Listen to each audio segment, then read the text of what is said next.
What a game on Hall of Fame night.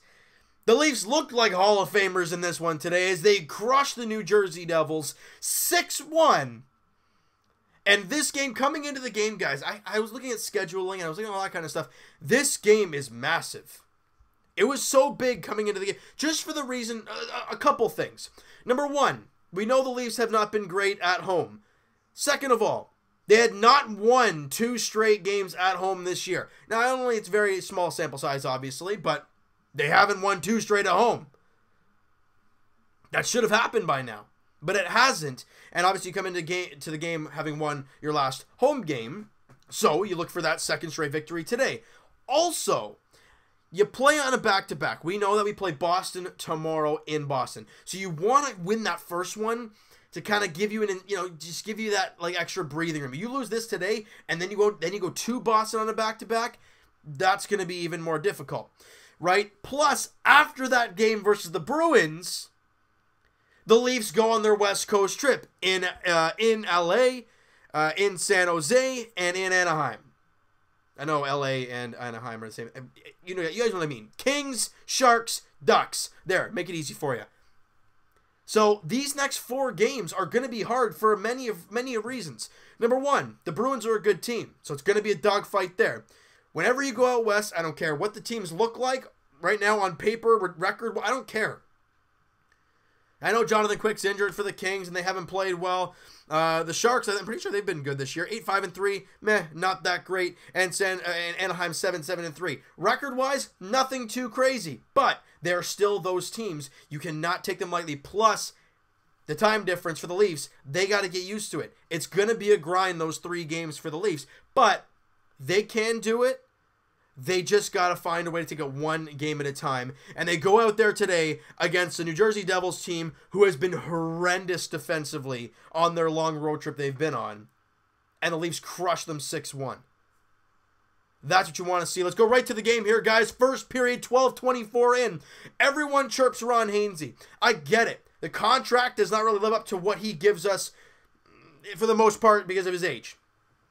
However, what we saw today was the pinnacle of what Ron Hainsey is, a veteran, savvy defenseman. Something the Leafs don't have a lot of. Because on this first goal, he has the puck at the point. Everyone wants him to shoot. Keith Kinkaid thinks he's shooting the puck, but instead, he honest to goodness, I thought it was a shot initially, but it was a slap pass to the side of the net for John Tavares. He redirects it into the wide open cage because Kinkaid's out of his net. He thinks there's a shot coming. Instead, it's a pass, and he's out of the net picking his nose. And John Tavares is too busy celebrating. He potted in a goal, his 9th of the year. Riley gets the secondary assist, and the Leafs have the 1-0 lead. And they stay packed there in the first period. They keep firing, though. The Leafs have a great first period, out-shooting the Devils 15-7. That's exactly what you want to see in this final home game before you go on a 4-game road trip, which is going to be tough. There's still 2 periods to play. You only got a 1-0 lead. Second period, guys, the minute 52 in. Nazem Kadri. I mean, my goodness. A nifty-looking play by Patrick Marleau to kind of get the puck up in the air. Kadri then knocks it down with his stick, and then just fires it on net. But it was that perfect of a shot that it handcuffed Keith Kinkaid. Now, people are going to say, well, there was no screen, and what happened there? Did you not see it? Was it just like a lazy goal? Look, guys, as goalies, your glove is here, correct? And it can go like this. It goes like this, and it comes out like this. To make a save up at your ear like that is not easy. Plus, when it's hard and a shot you're not expecting, it's difficult to react. And clearly, Keith Kinkaid whiffed on it totally. He was like, oh, I missed it. And it went clearly in. Beautiful shot by Kadri, however. 5th of the year. Patty Marleau with the assist. His 600th career assist, I think it is. And he's the 88th player to do that in history. I think that's the stat about Patrick Marleau on that assist. I'm not 100% about it. And Kadri, guys, 5 goals, 1 assist in his last 7 games. When that goal occurred, I don't think he got a point. Oh, he did get an assist. So there you go. 7 points his last 7 games for Nazem Kadri. Great job. He's starting to find himself. All right, I'm going to break down some specifics a little bit later on in the video, guys.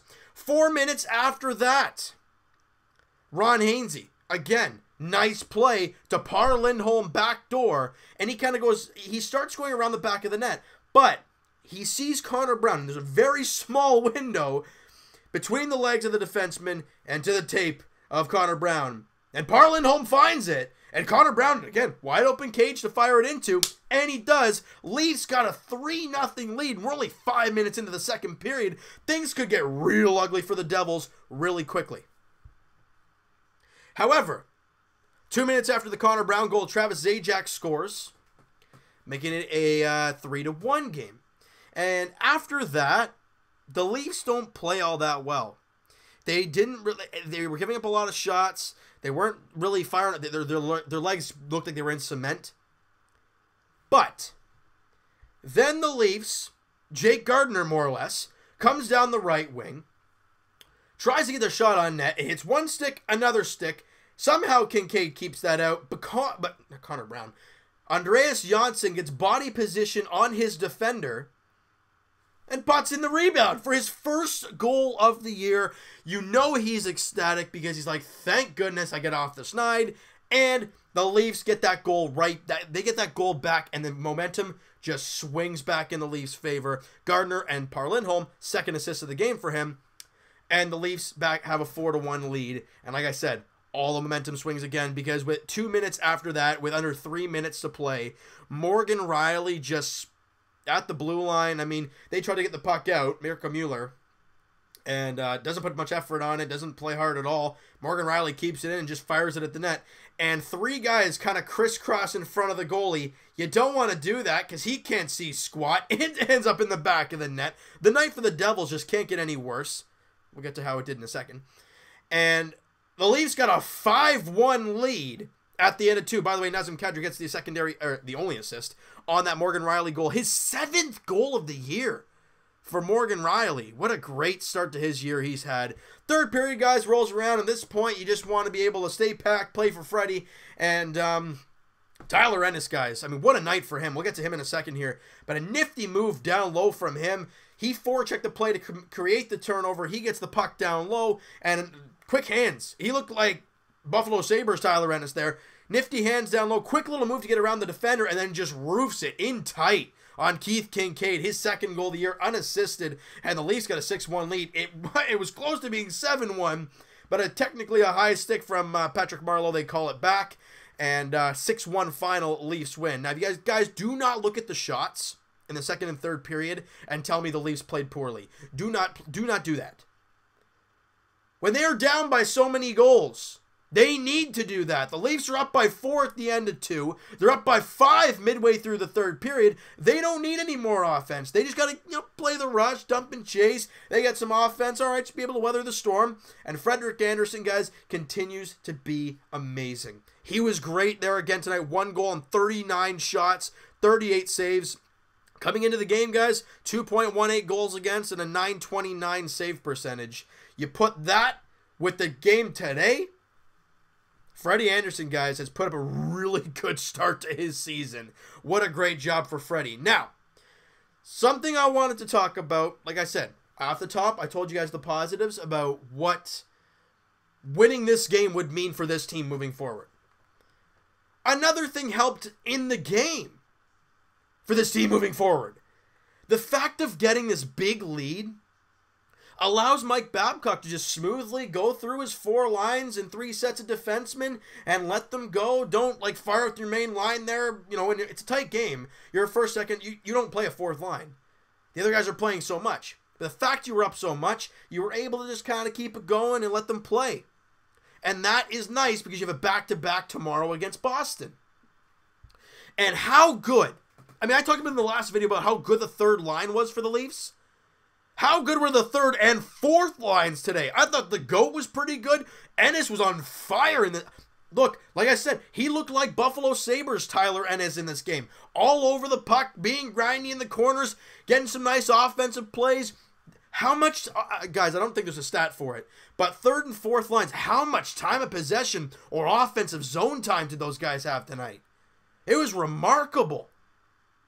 And to have those 2 lines... Look, I got to say, guys, and I know I said it in the last video, the Par Lindholm, Andreas Johnsson, Connor Brown line, I love that line. it looks really good. Not only are they a little bit grindy and good defensively, Connor Brown scored today. Andreas Johnsson scored today. Remember, Connor Brown scored in the last game. Plus, they're just all over the place. How many opportunities did Johnsson have in the game today? I know this is a longer video, guys, but I wanted to talk about some things. And look, we don't even talk about John Tavares scoring a goal and Kadri scoring a goal. And Mitch Marner was all over the place tonight in a good way. I was really impressed with these guys' play today. Look, this team is not far removed from a terrible goal-scoring drought. Now, ideally, the Devils have been horrific on the road, period. But defensively, they look even worse. Still, though, you got to do a job. You beat Pittsburgh 5-0. That gives you the offensive support. You go into a tough game in their last one. You only score 2, and you grind out a 2-1 victory. I think it was 2-1, wasn't it? Yeah, a 3-1 against Vegas. That was a tough game. And then you come out today and you clobber the New Jersey Devils. Great game for the Leafs tonight. I know I missed some players about having good nights. I was just impressed with the entire team. Now, will we see this type of play tomorrow against Boston? Probably not. It's going to be more tight. It's going to be more hard fought. Now, will Tuukka Rask play for the Devils? Or, the Bruins? He just got put on leave, or he left to go somewhere. I forgot what it was for personal reasons. So I don't even know if he's playing tomorrow for the Boston Bruins. But that's not what we worry about right now, because we know Garrett Sparks is, it says confirmed, Yaroslav Halak. So no Freddie Anderson. No, oh my goodness. No Tuukka Rask. So it's going to be a battle of the backups there tomorrow in Boston. It is not going to be easy for Freddie. One of my names all over the place right now. It's because this video is getting long and I'm just saying too many different names. Garrett Sparks. It's going to be tough for him. You know, being in Boston is never easy to play. And Leafs and Bruins clearly have a thing. So it's going to be fun tomorrow, right? So you know what, guys? That is going to do it for this one. You guys enjoyed this video, and you guys enjoyed the game today, because I sure did. Hit that like button, guys. I do appreciate it. Hit the subscribe button if you guys have not already. Comment down below what you think of the game. Who's your MVP? You could say Freddie. For me, it's the entire team. Everybody. Fantastic game here tonight. Who's your MVP? If you have one specific, go right ahead. If you agree with me, then go right ahead. And let me know everything you thought about the game. What are your expectations, guys, for tomorrow against Boston? Not going to be an easy one in Boston at TD Garden against the Bruins, all right? So, guys, Evan and I will talk to you guys tomorrow night. Finally, the podcast is back, guys. Link is in the description for the podcast channel and for the podcast itself on iTunes. Twitter is also down below. Follow up, send me a DM, do all that great stuff. And I will talk to you guys, what would it be? Tomorrow afternoon. Raptors edition. They're taking on the New York Knicks at home at Scotiabank Arena. 3 o'clock tip-off as the Raptors look to take that road greatness and bring it back home to continue the role at home. In general, they've been fantastic. They look to continue that tomorrow against the New York Knicks at home. And as for the Buds, as we've been talking about, they play tomorrow as well. They take on the Boston Bruins in Boston, as we've been saying. Garrett Sparks, Yaroslav Halak. Backup goaltender duel there tomorrow night in Boston, 7 o'clock puck drop at TD Garden. Hope you guys enjoyed this video. Hope you guys are fired up for tomorrow, because I am. We'll talk to you guys then.